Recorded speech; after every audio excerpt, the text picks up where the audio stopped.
इस गुफ्तगू को मैं दूसरी तरफ भी लेके जाना चाहूँगी, ख़ास तौर पे ये कि हम स्पोर्ट्स के मैदान में क्या सीख सकते हैं। या आम तौर पे देखा गया है जब अल्लाह ताला हमें फ़तह और कामरानी से नवाजते हैं तो फ़ौरी तौर पे हमारे खिलाड़ी भी सजदे में सर उनका चला जाता है, यकीनन वहीं ग्राउंड में सजदा करते हैं, अल्लाह ताला की तरफ से जो उनको इज़्ज़त और इकराम मिल रहा है उसके लिए शुक्र बजा लाते हैं। कई दफ़ा हम देखते हैं इमोशनल होकर आँख से आंसू भी निकल रहे हैं, सजदा भी कर रहे हैं, फ़ोन पे कॉल अगर फ़ौरन पेरेंट्स को कर रहे हैं। लेकिन जब हम उनको देखते हैं कि कामयाब नहीं होते, जब कोई मैच लूज़ कर जाते हैं, उस वक्त उनकी बॉडी लैंग्वेज, क्योंकि आप बड़ा क्लोजली मॉनिटर करते हैं, क्या वही फेथ कि अच्छा जी आज आजमाइश आई है, ट्रायल आए या हमारी तैयारी मुकम्मल नहीं थी, एट्सेट्रा एट्सेट्रा, उस वक्त उनकी बॉडी लैंग्वेज क्या बता रही होती है हमें? देखिए, मुख्तसर बात करना चाहूँगा, वक्त कम में मुकाबला सख्त है। हम 92 में वर्ल्ड कप जीते तो रमज़ान था, 2017 में चैम्पियंस ट्रॉफ़ी जीते तो रमज़ान था। इस बार भी लोगों ने कहा कि रमज़ान है, हम चैम्पियंस ट्रॉफ़ी जीत जाएंगे, लेकिन लोग ये भूल गए थे कि चैम्पियंस ट्रॉफ़ी में सेमीफ़ाइनल के बाद रमज़ान आएगा, सेमीफ़ाइनल से पहले ही हम बाहर हो गए। हमको अपने ऊपर बिलीव होना चाहिए। अल्लाह ताला तो सबका है ना, अल्लाह ताला तो मेहनत करने वाले की मदद करता है। तो हम अगर इस चीज़ पर तवक्कुल कर लेंगे कि जी ऐसे हो जाएगा तो यूँ कर लेंगे, यूँ हो जाएगा तो यूँ कर लेंगे। अभी आपने बात की कि गुस्सा बहुत ज़रूरी है। अब मैं एक छोटी सी बात करूँ, सितंबर 2007 में अगर शोएब अख्तर मोहम्मद आसिफ को बल्ला ना मारते तो सोहेल तनवीर का डेब्यू नहीं होता।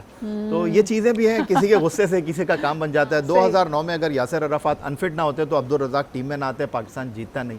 ये सारी चीज़ें चलती रहती हैं, लेकिन ये कहूँगा कि अगर हमारे खिलाड़ी मुकाबला करके हारे हैं तो किसी को कुछ बुरा नहीं लगेगा, लेकिन अगर आप गिव अप कर देंगे ना तो लोग इस चीज़ से नाराज़ होते हैं। अभी साउथ अफ्रीका की टीम हारी, लेकिन उन्होंने परफॉर्म अच्छा किया। या ये जो आयत का दूसरा हिस्सा है कि आपसी तफरका ना करो, हमारे यहाँ तो पीसीबी खिलाड़ी इन सब का तफरका तो इसी से तो न्यूज़ बनती है, और कभी कोई ब्लेम कर रहा होता है कि मेरा करियर ख़राब कर रहे हैं, कोई कहता है कि सिलेक्शन कमेटी से मेरे ताल्लुकात अच्छे नहीं हैं। तो ये तो टीम में ही काफ़ी ऐसा लग रहा है ना इत्तफाक़ी मौजूद है। नहीं, टू दी पॉइंट बात करना चाहूँगा सिद्रा, कोई किसी के साथ नाराज़ नहीं है, कोई किसी के साथ मुकाबले में नहीं है। मुकाबला है ग्लैमर का, अच्छा। मुकाबला है मीडिया इश्तिहारबाजी का, मुकाबला है कि आपको कौन कितनी अहमियत देता है। जो जी बिल्कुल, तो यहाँ पर अगर पैसा ना हो तो फिर आप देख लीजिए हॉकी है और दूसरे खेल है, वहाँ पर ये चीज़ नहीं है। टैलेंट भी तो है ना। अब जैसे नसीम जैसा अगर खिलाड़ी आता है तो पहले ही दिन वो बहुत सारे पैसे तो नहीं, अपने जोश, अपने वलवले, अपनी परफॉर्मेंस की बेसिस पे आता है। तो अल-मुख्तसर अगर मैं आपसे ये कहना चाहूँ, नसीम शाह जो हैं हाँ। वो आपको बहुत ज़्यादा एड्स में दिखाई दे रहे हैं, हमारे टॉप क्लास क्रिकेटर नहीं दिखाई दे रहे, फिर नसीम शाह पे भी तो कर रहे हैं परफॉर्मेंस। बिल्कुल सही। अच्छा जी, एक कॉलर हमारे साथ मौजूद हैं,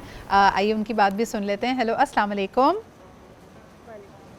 जी, कौन साहिबा कहाँ से बात कर रही हैं? मैं ज़ैनब बात कर रही हूँ सखर से। जी ज़ैनब, क्या कहेंगी?